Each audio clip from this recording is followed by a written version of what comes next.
اہل و لائق نہیں ہوگا وہ کام اس کے سبب ہو جائے گا۔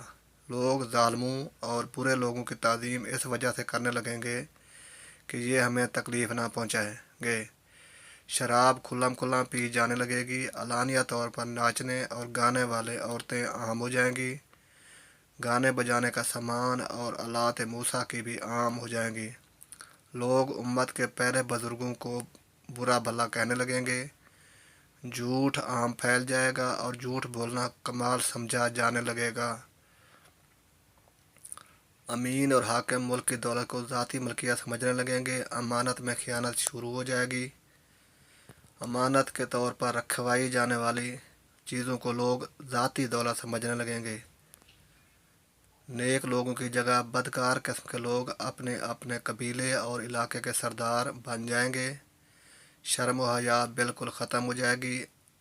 ابھی موجودہ زمانے میں آپ خود دیکھ لیں، یہ سب علامتیں پوری طرح موجود ہیں۔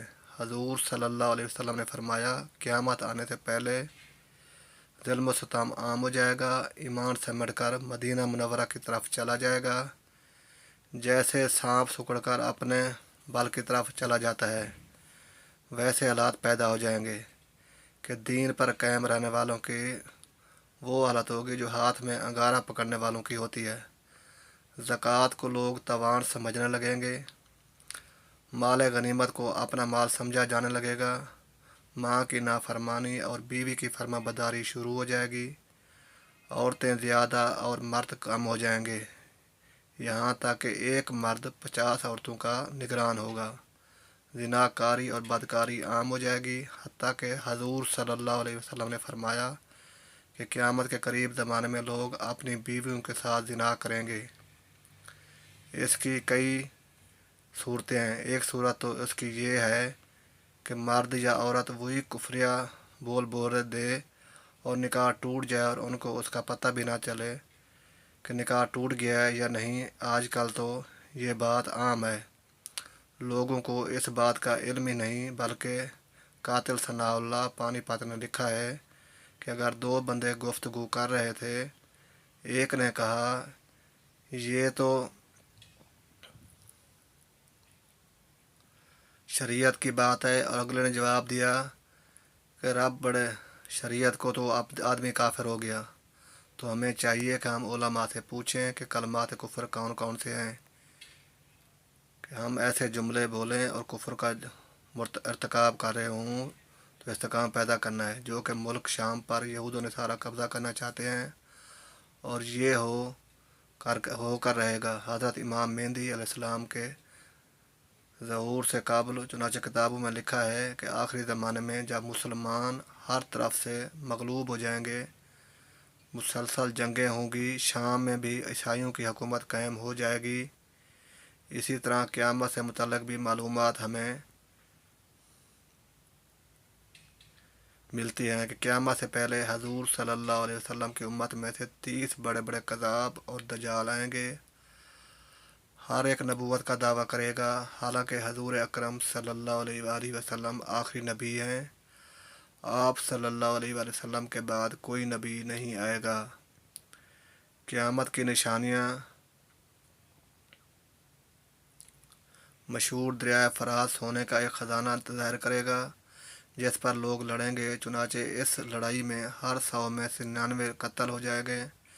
ممکن ہے کہ سونے کی پہاڑ یا سونے کے خزانے سے مراد عراق کا تیل کا کنواں ہو۔ جب یہ علاماتیں ہو چکی تو سخت قسم کا عذاب شروع ہو جائے گا۔ اس میں سرخ آندھی آئے گی، آسمان سے پتھر برسیں گے، کچھ لوگ زمین میں دھنسا دیے جائیں گے، لوگوں کی شکلیں مسخ ہو جائیں گی، پھر پائے در پائے کئی نشانیاں ظاہر ہوں گی، جس طرح سے ہاتھ کا دھاگا ٹوٹنے پر سلسل جانے گرنے لگتا ہے۔ زمانہ وقت کے گھوڑے کو پر لگائے، جس تیزی سے گزر رہا ہے اس تیزی سے ہم نبی پاک صلی اللہ علیہ وآلہ وسلم کی احادیث کی روشنی میں بتدریج قرب قیامت کی آمد کی طرف بڑھ رہے ہیں۔ کئی نشانی پوری ہو کر قیامت کے قریب آنے کو واضح کر چکی ہے، اور اب کچھ ہی علامتیں باقی ہیں۔ دجال ایسا خطرناک اور عظیم فتنہ ہے، یہ تمام انبیاء نے اپنی امتوں کو اس کے متعلق آگاہ کیا۔ نبی پاک صلی اللہ علیہ وسلم نے بھی امت کو اس کے بارے میں اس قدر واضح بتایا کہ صحابہ کرام آنسوں سے تر آنکھوں دجال کے فتنے سے پناہ مانگا کرتے تھے۔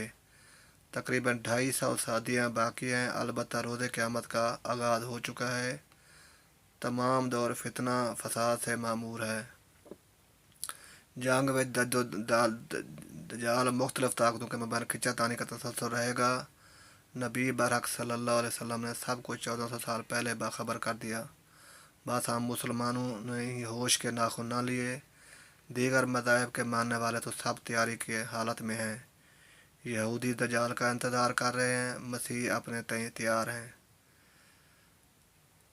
حضرت عیسیٰ علیہ السلام کا پھر سے ظہور ہوگا، عصر کا وقت ہوگا، دمشق کی مسجد میں لوگ نماز کی تیاری میں مصروف ہوں گے، اور وہ مسجد کے مینار سے ہوتے ہوئے یوں سین میں اتریں گے کہ 2 فرشتوں کے کاندھوں پر ہاتھ لگائے ہوئے ہوں گے۔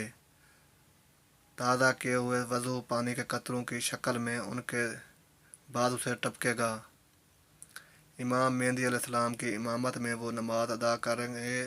ناظرین، اللہ کے نبی آخر الزمان صلی اللہ علیہ وسلم نے تو یہ بھی فرمایا تھا کہ میرا وہ بیٹا مہدی جس امامت میں جناب حضرت عیسیٰ علیہ السلام جیسی بلند مرتبہ نماز ادا کرنے پر فخر کریں گے، اسی مہدی کے ظہور پر سب سے پہلے خود مسلمانوں کا ایک لشکر مفاہمت میں چھوڑ دوڑے گا اور اللہ کے حکم سے زمین بوس ہو جائے گا۔ اللہ تعالی ہمیں ہر فتنہ دور میں ایمان پر قائم رہنے کی توفیق عطا فرمائے۔ آمین یا رب العالمین۔